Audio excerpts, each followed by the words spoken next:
Hey everyone, I'm live and it's day 3 now of my 10-day, I don't know what I'd call it, vlog, personal sharing experience. And what I wanted to share today was for the last few days, I've made a commitment. I used to be a absolute night owl. I used to stay up until about 3 a.m. and I thought that I was a night person. I'm not a morning person. I didn't understand morning people. I had a girlfriend in college who would wake up at 6 a.m., sometimes 5:30 a.m. after we went to bed at 2 a.m. And she just was up and at 'em in the morning. And I thought to myself, I'm just not a morning person. It's not what I'm made for. I don't like getting up in the morning. I don't like that experience of like, oh, I'm tired, and then having to think through things because I want my brain to be sharp and active. And over the last few months, probably around October, I switched, I changed myself into a morning person because I wanted to have the experience of waking up strong. I wanted to have the experience of getting things done because what I realized is that when I saved the most important things for me to do, and I made a video early on about important versus urgent things on that matrix of productivity, I would never end up doing the important things because the important things would get pushed off hours until finally they just didn't happen. These are things like exercise or meditation or mental exercise or studying. And if I put them in the morning, if I put them in a chunk in the morning, I guaranteed that I got them done before my day started.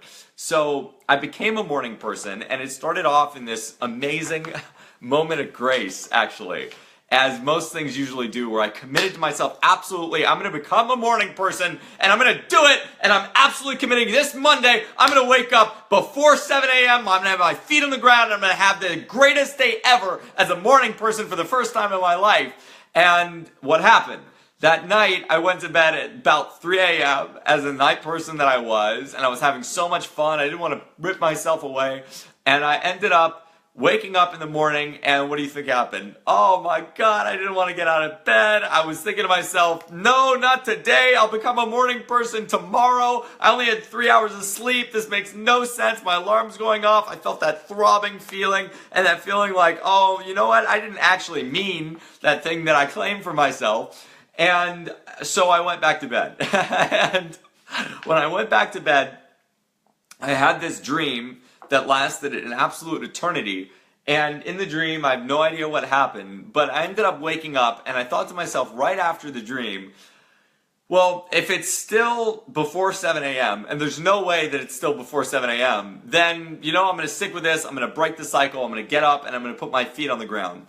And I look at my phone and it's 6:59. And I go, oh my God, all right, let's do it. So immediately, that instant, before I even have a second to think, I jump up, I put my feet on the ground, and it turns 7 a.m. And I call this a moment of grace because had I waited a millisecond, had I been sleeping just a millisecond longer and it was 7 a.m., I wouldn't have made that bargain with myself. I would have went right back to sleep, and that broke the cycle. And all it takes is breaking the cycle once to break it forever. So I ended up becoming a morning person from this moment and waking up before 7. And for the past few days, it's been a bit difficult for me. I've been waking up at like 7:05. I've been waking up at 7:10, 7:30, not 6:55 or before. And the reason why is I'm going to bed late and all of these other things. But it's actually a bigger reason than that. It's that I've also been dreading what I've been doing every day. Even though I love it, even though I'm living my passion, there's also this element of dread of like, oh my God, I'm working really hard. I'm writing 6 hours a day, and sometimes I'm just absolutely exhausted. I'm like squeezing these ideas out. Oh my God, that's so funny. Hey Tay, what's up, dude? Yeah, I know I shaved. And I've been basically squeezing these ideas out and then doing studying. And the way that I study is like deadlifting. I actually memorize whole books. I memorize whole ideas, and I do it through recall, not through repetition, which is the process of like starting from scratch in my mind and memorizing, basically an entire book and being able to repeat it verbatim to you. And that's hard. That's like mental deadlifting. So I started dreading all of this stuff, and as I think through my day, instead of feeling excited, instead of feeling energized, instead of feeling like I get to do this, I've lost touch with my purpose. So, of course, in the morning, I'm not getting out of bed going, yes, yes, yes, yes, yes. And what I've learned in psychology is that there was a really effective addiction program called relapse prevention. And the way that relapse prevention works is that essentially you redefine what a lapse is. Now, a lapse is going back to a drug, or going back to alcohol, going back to eating the food that you're not supposed to eat, having a mental thought habit that hasn't served you, going back and thinking of the person who doesn't serve you. And instead of thinking about it like a full relapse, which usually creates something that is, geez, I need to turn my phone on airplane mode. I'm getting all these text messages as I talk, and it's very distracting.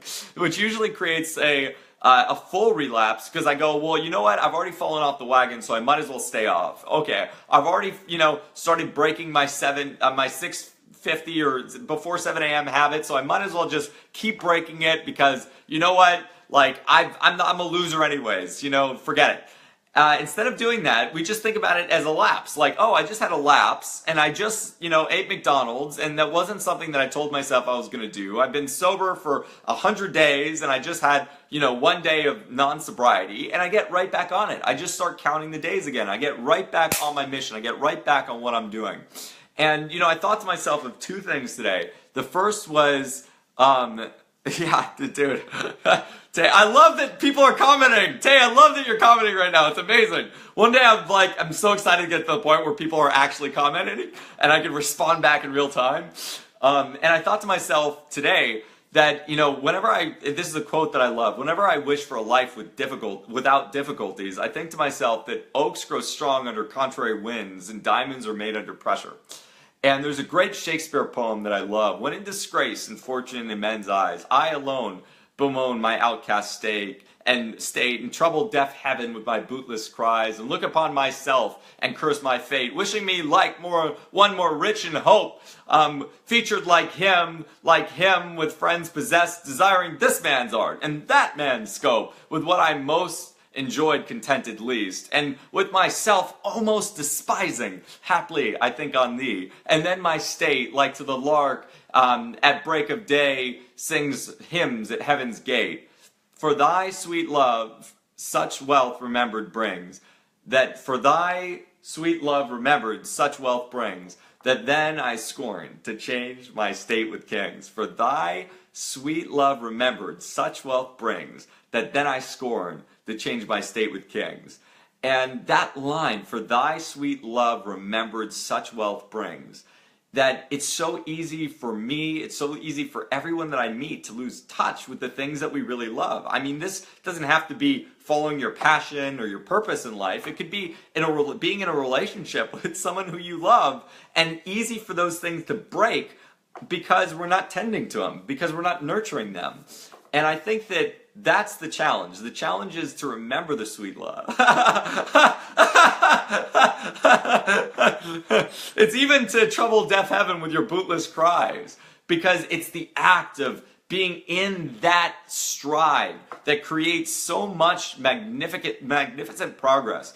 And I thought to myself of other things that I could do to reinvigorate myself. And I thought, well, staying cramped in a room, not moving for about 8 hours, is making me go cabin crazy over the last 30 days. And as it's said, all work and no play makes Jack a dull boy. So what I'm going to do is I'm going to go work at a coffee shop today. I'm going to go work somewhere else. I'm going to go experience a new part of life to really kind of reinvigorate my process and my practice. And I invite you to do the same. I invite you to take something that you've done in a rote way, maybe for the past month, maybe for the past 6 months, maybe get a standing desk. Yeah, get a standing desk. Whatever you've been doing that it feels rote now. It feels like something that you're doing out of duty, not something you're doing out of inspiration. And reinvigorate the practice. Reinvigorate a practice with a loved one, with a project you love, with a pet that you love, with your business, with yourself. Something that you've done for yourself, like, for example, your daily shower or how you brush your teeth, and see how you can re-enliven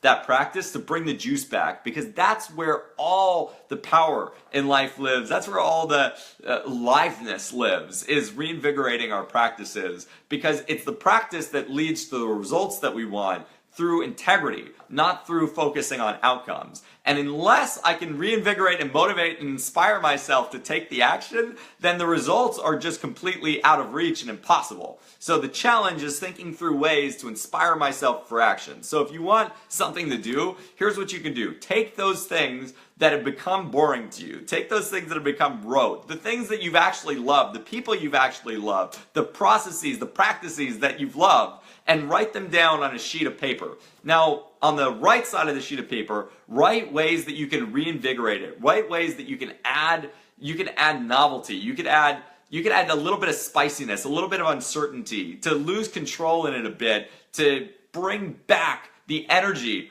to bring back the freshness in the things that matter most to you. So much love, many blessings, and feel alive now. And Tay, freaking love you. Thank you for commenting along. And everyone, go watch Tay Zonde's videos. She's an absolute genius, and he's got one of the most beautiful voices in the entire world. Mwah.